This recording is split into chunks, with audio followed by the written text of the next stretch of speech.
Hi hello welcome to my YouTube channel. ഇന്ന് നമുക്ക് ഒരു ഈസി റെസിപ്പി നോക്കാം.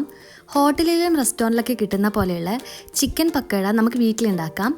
ഭയങ്കര സിമ്പിളായ ഈ റെസിപ്പി എല്ലാവർക്കും ഒരു 5 മിനിറ്റ് കൊണ്ട് ഉണ്ടാക്കാൻ പറ്റുന്നതാണ്.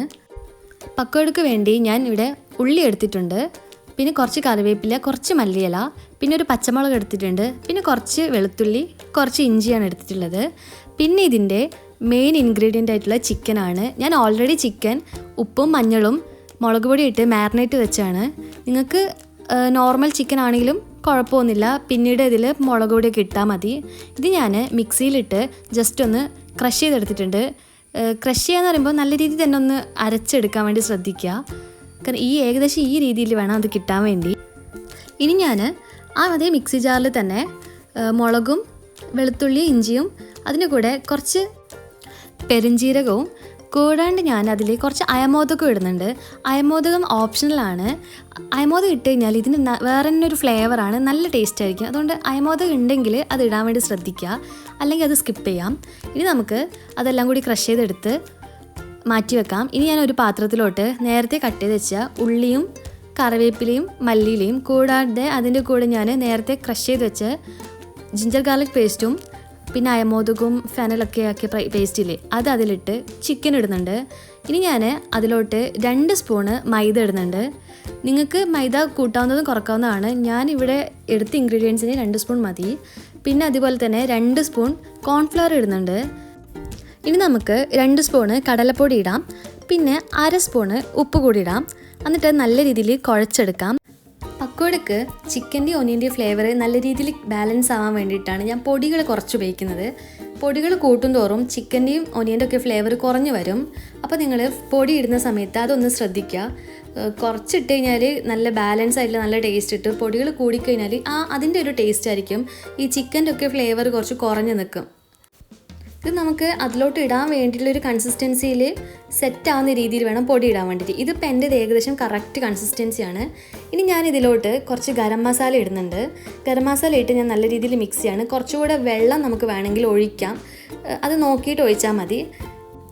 ഞാനിവിടെ ഒരു 2 സ്പൂണ് വെള്ളം ഒഴിക്കുന്നുണ്ട്, കാരണം അതൊന്ന് സെറ്റായി കിട്ടാൻ വേണ്ടിയിട്ടാണ്. ഞാനത് കുഴച്ചപ്പോഴേക്കും ഇച്ചിരി ഡ്രൈ ആയിട്ടുള്ളത്, അപ്പോൾ എനിക്ക് കുറച്ചൊന്ന് ലൂസായി കിട്ടാൻ വേണ്ടിയിട്ടാണ് ഞാൻ കുറച്ച് വെള്ളം ഒഴിച്ചത്. നിങ്ങളത് നോക്കിയിട്ട് ആവശ്യമുണ്ടെങ്കിൽ മാത്രം വെള്ളം ഒഴിക്കുക. ഇനി നമുക്ക് ഇത് നല്ല രീതിയിൽ മിക്സ് ചെയ്തെടുക്കാം, കാരണം നമ്മളിട്ട പൊടിയും അതിൻ്റെ ഉപ്പൊക്കെ എല്ലാ രീതിയിലും എല്ലാ ഇടയ്ക്കും നല്ല രീതിയിൽ എത്താൻ വേണ്ടിയിട്ട് നല്ല രീതിയിൽ മിക്സ് ചെയ്തെടുക്കാം. നിങ്ങളുടെ കയ്യിൽ ചിക്കൻ ഇല്ലെങ്കിൽ ചിക്കൻ സ്കിപ്പ് ചെയ്തിട്ട് ബാക്കി സെയിം മെത്തേഡിൽ ഒനിയൻ വെച്ചിട്ട് മാത്രം നമുക്കിത് ഉണ്ടാക്കാവുന്നതാണ്. പെട്ടെന്നൊരു ഗസ്റ്റൊക്കെ വരുമ്പം അവർക്ക് ചായയുടെ കൂടെയൊക്കെ കൊടുക്കാൻ പറ്റിയ ഒരു നല്ല ഓപ്ഷനാണിത്. പെട്ടെന്നൊരു 5 മിനിറ്റ് കൊണ്ടൊക്കെ ഉണ്ടാക്കാൻ പറ്റുന്നതും പിന്നെ വീട്ടിൽ എന്നും ഉണ്ടാകുന്ന ഒരു ഇൻഗ്രീഡിയൻസ് ഒക്കെ ആണല്ലോ ഇതിന് യൂസ് ചെയ്യുന്നത്. പെട്ടെന്ന് എല്ലാവർക്കും ഉണ്ടാക്കാൻ പറ്റുന്ന റെസിപ്പിയാണ്. അപ്പോൾ എല്ലാവരും ഇത് എന്തായാലും ഉണ്ടാക്കി നോക്കാൻ വേണ്ടി ശ്രമിക്കുക. ഇനി നമുക്ക് ഇത് ഫ്രൈ ചെയ്തെടുക്കാം. അതിനുവേണ്ടി ഞാൻ ഗ്യാസ് ഓൺ ചെയ്ത് ഒരു കടായി വെക്കുന്നുണ്ട്. അത് നന്നായിട്ട് ചൂടായി വരുമ്പം ഞാനിവിടെ കോക്കനട്ട് ഓയിലാണ് വയ്ക്കുന്നത്. നിങ്ങളുടെ കയ്യിൽ സൺഫ്ലവർ ഓയിലാണെങ്കിലും വേറെ ഏത് ഓയിലാണെങ്കിലും കുഴപ്പമില്ല, അത് യൂസ് ചെയ്യാവുന്നതാണ്. എണ്ണ നന്നായി ചൂടായി വരുമ്പം നമുക്കത് ഓരോന്നും ഒരു സ്പൂണിൽ വെച്ചിട്ടോ അല്ലെങ്കിൽ കൈ വെച്ചിട്ടോ ഓരോരോ സ്കൂപ്പായിട്ട് ഇട്ട് കൊടുക്കാം. എണ്ണ നന്നായിട്ട് ചൂടായതിന് ശേഷം മാത്രം ഇട്ട് കൊടുക്കാൻ ശ്രദ്ധിക്കുക. ഇതിപ്പോൾ ഞാൻ ഓരോന്നായിട്ട് ഇട്ട് കൊടുക്കുന്നുണ്ട്. ഇട്ട് കൊടുത്ത് നമുക്കിത് നല്ല രീതിയിൽ ഫ്രൈ ചെയ്തെടുക്കാം.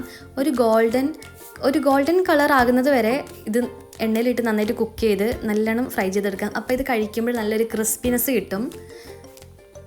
ഇതിപ്പോൾ നല്ല രീതിയിൽ കുക്കായി വന്നിട്ടുണ്ട്. അതിൻ്റെ കളറൊക്കെ മാറി നല്ലൊരു ഗോൾഡൻ കളർ ആയിട്ടുണ്ട്. ഇതാണ് ഇതിൻ്റെ പരുവം. ഇനി നമുക്കിതൊരു പാത്രത്തിലോട്ടേക്ക് മാറ്റാം. ശേഷം ബാക്കിയുള്ളത് കൂടി നല്ല രീതിയിൽ ഫ്രൈ ചെയ്തെടുക്കാം. ആക്ച്വലി ഇത് ഭയങ്കര സിമ്പിളാണ്. ഇത്രയേ ഉള്ളൂ ഇതിൻ്റെ ഈ റെസിപ്പി. നിങ്ങൾക്ക് എല്ലാവർക്കും പെട്ടെന്ന് ഉണ്ടാക്കാൻ പറ്റുന്ന ഒരു റെസിപ്പിയാണ്, സിമ്പിൾ റെസിപ്പിയാണ്. എല്ലാവരും ട്രൈ ചെയ്ത് നോക്കുക. പെട്ടെന്നൊക്കെ ഈവനിങ് ഒക്കെ സ്നാക്സൊക്കെ ഇല്ലാത്ത സമയത്ത് നമുക്ക് ഉണ്ടാക്കാൻ പറ്റുന്ന ഒരു നല്ല റെസിപ്പിയാണ്. എൻ്റെ ഈ സിമ്പിൾ റെസിപ്പി നിങ്ങൾക്ക് ഇഷ്ടമായെന്ന് വിചാരിക്കുന്നു. നിങ്ങൾക്ക് എൻ്റെ റെസിപ്പി ഇഷ്ടമായിട്ടുണ്ടെങ്കിൽ എല്ലാവരും ലൈക്ക് ചെയ്യാനും കമൻറ്റ് ചെയ്യാനും മറക്കരുത്. പിന്നെ നിങ്ങൾ എൻ്റെ ചാനൽ ആദ്യമായിട്ട് കാണുവാണെങ്കിൽ എൻ്റെ ഈ ചാനൽ സബ്സ്ക്രൈബ് ചെയ്യാനും മറക്കരുത്. പിന്നെ എൻ്റെ വീഡിയോസ് പെട്ടെന്ന് കിട്ടാൻ വേണ്ടിയിട്ട് ബെല്ലൈക്കൺ കൂടെ എനാബിൾ ചെയ്യാനും മറക്കരുത്.